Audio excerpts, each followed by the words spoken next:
फिर से देवो ऑनलाइन में आप सभी का स्वागत है। दोस्तों, मध्य प्रदेश से अब तक की जो सबसे बड़ी अपडेट आ रही है, मध्य प्रदेश राज्य सहकारी बैंक में भर्ती का रिक्रूटमेंट जारी हुआ है।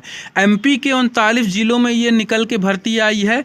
आवेदन एवं नोटिफिकेशन जारी हुआ है। बिना परीक्षा सीधी भर्ती होगी। इसमें महिला और पुरुष दोनों फॉर्म भर पाएंगे। तो कहाँ से आप फॉर्म भरेंगे, कैसे भरेंगे, पहले आपको ले चलेंगे, नोटिफिकेशन दिखाएंगे। नोटिफिकेशन दिखाने के बाद आपको एज दिखाएंगे। एज दिखाने के बाद क्राइटेरिया दिखाएंगे। क्राइटेरिया दिखाने के बाद आपको बताएंगे लास्ट डेट कब है, कब तक फॉर्म भर सकते हैं। इस वीडियो को अपने दोस्तों के साथ, साथियों के साथ, सभी के साथ शेयर करिएगा। सभी ग्राम पंचायत, जनपद पंचायत और मध्य प्रदेश के सभी युवा जितने भी लोग हैं, कोई भी इस भर्ती से वंचित ना रहें। तो देख सकते हैं, जिला सहकारी मर्यादित रीवा में भर्ती आई है। सीधी, सतना, शहडोल, धार, झाबुआ और अभी रीवा से अलग होकर एक नया जिला बना है मऊगंज। मऊगंज जिले से कौन कौन लोग ये वीडियो देख रहे हैं कमेंट में जरूर लिखेंगे। उनके लिए भी ये भर्ती है, क्योंकि रीवा के अंतर्गत ही मऊगंज को अभी रखा गया है। तो चलिए चलते हैं ऑफिशियल डैशबोर्ड पे और वीडियो को स्टार्ट करते हैं। ऑफिशियल नोटिफिकेशन में आ चुके हैं दोस्तों। ये रहा नोटिफिकेशन।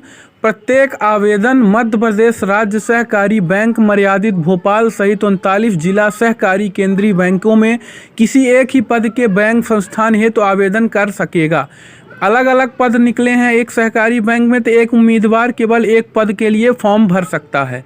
एक से अधिक बैंक संस्थानों के लिए आवेदन करने पर आवेदन निरस्त किया जाएगा। सपोज दैट आप सहकारी मर्यादित बैंक, आपके यहाँ 3 हैं, आप तीनों बैंकों में यदि फॉर्म अप्लाई कर देते हैं तो ऐसे में आपका फॉर्म रिजेक्ट हो जाएगा। तो केवल एक पद के लिए और एक ही सहकारी बैंक मर्यादित में फॉर्म भरिएगा।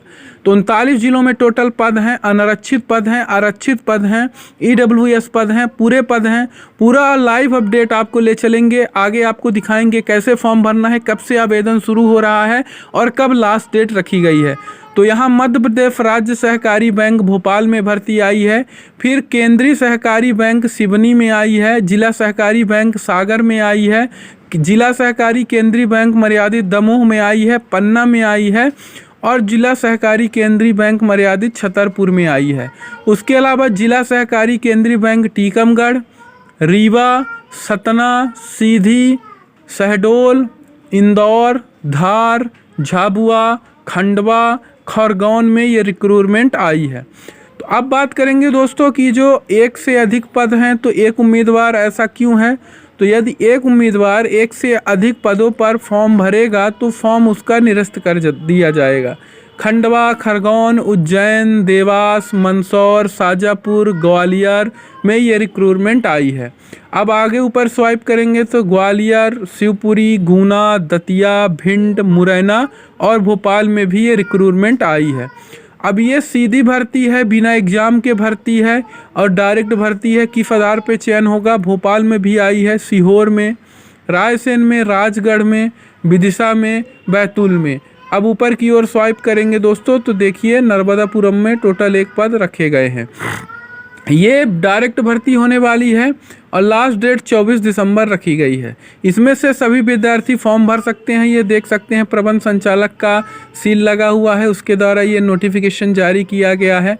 एक लंबे अरसे के बाद योग्यता कक्षा 12वीं का आपको 20% मिलेगा नंबर। स्नातकोत्तर परीक्षा यदि आप स्नातक किए हैं तो 25% मिलेगा और यदि स्नातकोत्तर परीक्षा है तो 35% मिलेगा।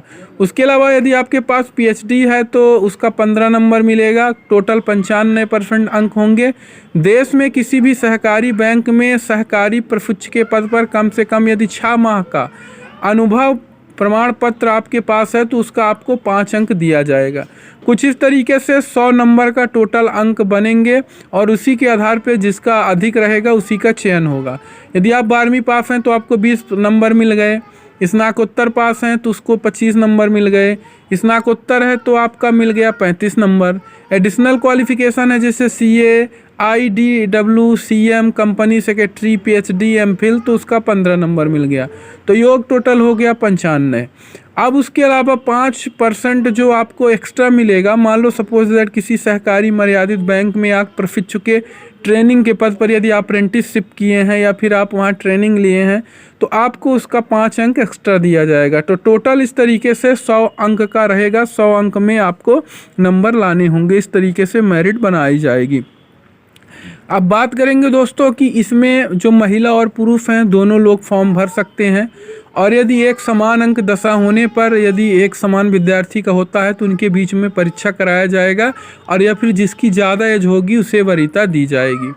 सर्वप्रथम राज्य सहकारी बैंक एवं समस्त जिला सहकारी बैंकों के लिए चयनित अभ्यर्थियों में से निम्नानुसार वेटेज के आधार पर समान अंक प्राप्त होने वाले अभ्यर्थी का चयन निम्नानुसार किया जाएगा। सपोज दैट मान लीजिए आपके ही सहकारी गांव से सहकारी बैंक में 2 कैंडिडेट समान अंक ला रहे हैं, तो ऐसे में क्या होगा, प्रथम जन्म तिथि के आधार पर वरिष्ठ आयु वाले अभ्यर्थी को चयन किया जाएगा। अब हमारी एज मान लो 26 साल है, सामने वाले की 30 साल है, तो 30 साल वाले को पहले वरीयता दी जाएगी। फिर जन्म तिथि समान रहने की स्थिति में MBA अथवा MCA के समतुल्य डिग्री में प्राप्त अंकों के आधार पर। अब सपोज दैट मेरा MBA है, आपका MCA है, तो MBA में मेरा 70% है, आपका 75% है, तो 75% वाले को वरीयता दी जाएगी। उसके अलावा बात करें कि स्नातक डिग्री है, अब हमारे पास स्नातकोत्तर है, आपके पास स्नातक बस है, तो जिसका स्नातकोत्तर है उसे पहले वरीयता दी जाएगी। अब प्रत्येक बैंक के लिए मेरिट के आधार पर 5 अभ्यर्थियों का चयन किया जाएगा। अब किसी कारणवश प्रथम चयनित अभ्यर्थी द्वारा ज्वाइन नहीं किया जाता है, बहुत सारे ऐसे विद्यार्थी होते हैं केवल आजमाने के लिए खुद को फॉर्म भर देते हैं, वो ज्वाइन नहीं करते हैं, तो ऐसी दशा में उसके शैक्षणिक या अन्य दस्तावेज त्रुटिपूर्ण रहते हैं अथवा समयावधि पूर्ण होने के पूर्व भी उसके द्वारा सेवा से त्याग पत्र दे दिया जाता है, तो ऐसी स्थिति में मेरिट लिस्ट में वरीयता क्रमानुसार अगले अभ्यर्थी का चयन किया जाएगा। अब मैं वेटिंग लिस्ट में हूँ, मेरे ऊपर एक कैंडिडेट का चयन हो गया, अब वो ज्वाइन नहीं किया या फिर किसी कारणवश उसका जो रिकॉर्ड है वो सही नहीं है, तो मैं वेटिंग में चल रहा हूँ नीचे 5 अंक से 4 अंक से, तो फिर सेकंड मेरिट लिस्ट में मेरा चयन हो जाएगा। ऐसा होगा। वेतन प्रतिमाह आपकी 25,000 रुपये रहेगी। आवेदन प्रस्तुत करने की आरंभिक तिथि जो रखी गई है, और न्यूनतम 21 वर्ष, अधिकतम कम से कम 21 वर्ष और अधिकतम 30 वर्ष तक के कैंडिडेट फॉर्म भर सकते हैं। पहचान सत्यापन किस आधार पर होगा, अभ्यर्थी को पहचान प्रमाण के लिए pan card, passport photo, voter ID card, ये सारी चीज़ें लगेंगी। अब बात करेंगे प्रत्येक अभ्यर्थी अपनी पसंद के सिर्फ एक जिला बैंक अथवा राज्य सहकारी बैंक के लिए आवेदन कर सकेगा। सहकारी प्रपक्ष हेतु अभ्यर्थी का चयन उसके द्वारा संधारित शैक्षणिक योग्यता एवं विभिन्न परीक्षाओं में प्राप्त अंकों के प्रतिशत के आधार पर निर्धारित वेटेज के अनुसार किया जाएगा। अब 12वीं में मान लो किसी का अंक 70 है, किसी का 80 है, किसी का 90 है, किसी का 95 है, तो जिसका परसेंटेज ज़्यादा होगा, जिसका क्वालिफिकेशन ज़्यादा होगा, जिसकी एज ज़्यादा होगी, तो उसे वरीयता दी जाएगी। अब मध्य प्रदेश राज्य सहकारी बैंक मर्यादित मुख्यालय TT नगर भोपाल के द्वारा इस रिक्रूटमेंट को जारी किया गया है कि 38 जिला सहकारी बैंकों में एक सहकारी प्रपक्ष के कुल 39 पदों पर अस्थायी नियुक्ति हेतु विज्ञापन। तो इसमें दोस्तों देख सकते हैं 38 जिलों में डायरेक्ट ये भर्ती होने वाली है। ऑनलाइन आवेदन प्राप्त करने की प्रारंभिक तिथि 10 दिसंबर से फॉर्म भरा जा रहा है, और ऑनलाइन आवेदन प्रस्तुत करने की अंतिम तिथि 24/12/25 रखी गई है। MP ऑनलाइन पोर्टल से आप फॉर्म भर सकते हैं। 200 रुपये शुल्क लगेगी, प्लस आपका GST चार्ज लगेगा। तो आप कहां से फॉर्म भरेंगे, आई फॉर्म या MP ऑनलाइन की ऑफिशियल साइट में जाके पूरा ये फॉर्म भर सकते हैं, या फिर आप ग्राहक सेवा केंद्र में जाएंगे, या फिर जो MP ऑनलाइन की कियोस्क चलाते हैं वहां से भी आप फॉर्म भर सकते हैं।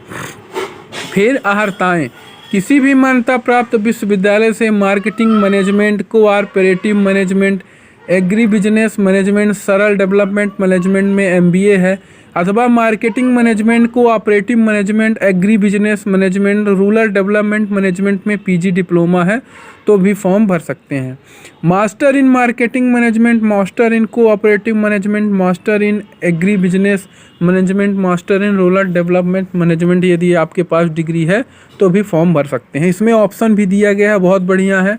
तो उसके अलावा समझ सकते हैं कि इसमें ना कोई कंप्यूटर डिग्री मांगा है, ना CPCT मांगा है, तो 12वीं पास जो कैंडिडेट हैं वो सभी अभ्यर्थी फॉर्म भर सकते हैं।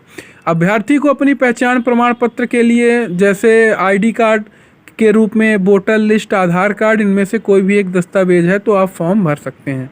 कुछ इस तरीके से पूरी अपडेट रखी गई है। ऐसे वीडियो देखने के लिए चैनल को सब्सक्राइब करें, वीडियो को लाइक करें। फिर मिलते हैं एक नए अपडेट के साथ, तब तक के लिए जय हिंद, वंदे मातरम।